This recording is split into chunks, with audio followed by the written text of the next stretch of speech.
Welcome to Plants On. I'm Vaishali. Today, let's talk about flowering gift plant. You must have received Gerbera bouquets and you must be remembering the bright and cheerful flowers it has. So, Gerbera disease, or can be called as Gerbera jamsoni, its botanical name. They are perennial plants and they come in various colors. The flower size is from 2 to 5 inches and it can be grown from seeds, seedlings, or by division method. I will be sharing a separate video during the coming months on this topic. As flowering season is going, I can't afford to disturb my Gerbera disease. So I will be doing that in the early spring.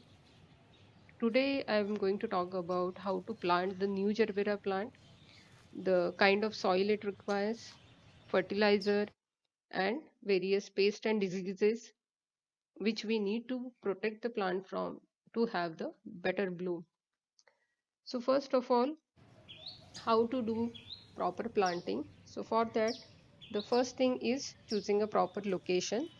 So Gerbera plant thrives in a position with full sun and sandy soil.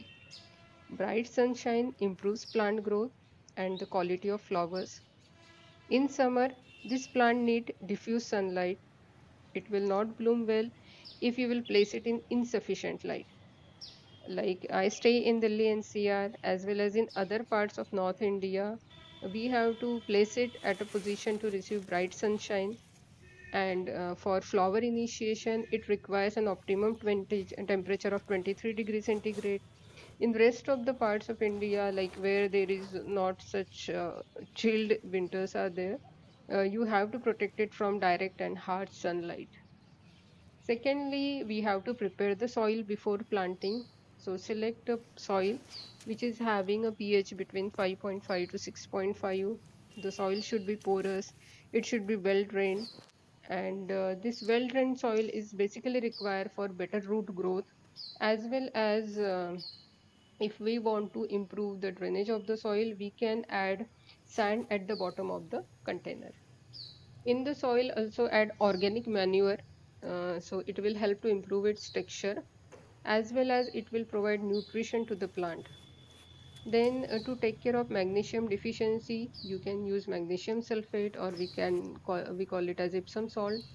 Then, to prevent any other like nematode infestation, we could use neem cake also that can be mixed in the soil. Then next thing is soil sterilization. So for that purpose, we can use the solar method, like we can cover the soil with some plastic sheet, or we can use the chemical method.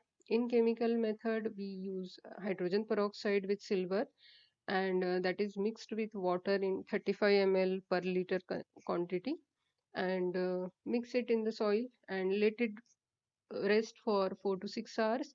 Then the soil will be ready for planting. Hydrogen peroxide is very economical and it is easy and available conveniently. It is the safest method for the plant as well as for human health. It is eco-friendly. Then this why do we need to do the soil sterilization? So it is basically to protect the plant from Phytophthora infestation, which is commonly observed in Gerbera disease. Now, the next thing about how to put the plant in the soil. So, this is a very delicate plant. So, during planting, we have to be careful that the crown of the plant should be visible above the soil.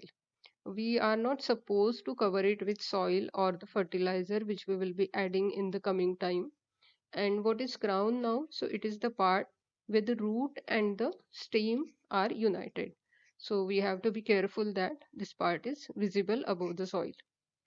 And then when we will be watering, we have to be careful that we should allow to let the crown dry between each two waterings. Now comes fertilization. So how to fertilize Gerbera disease?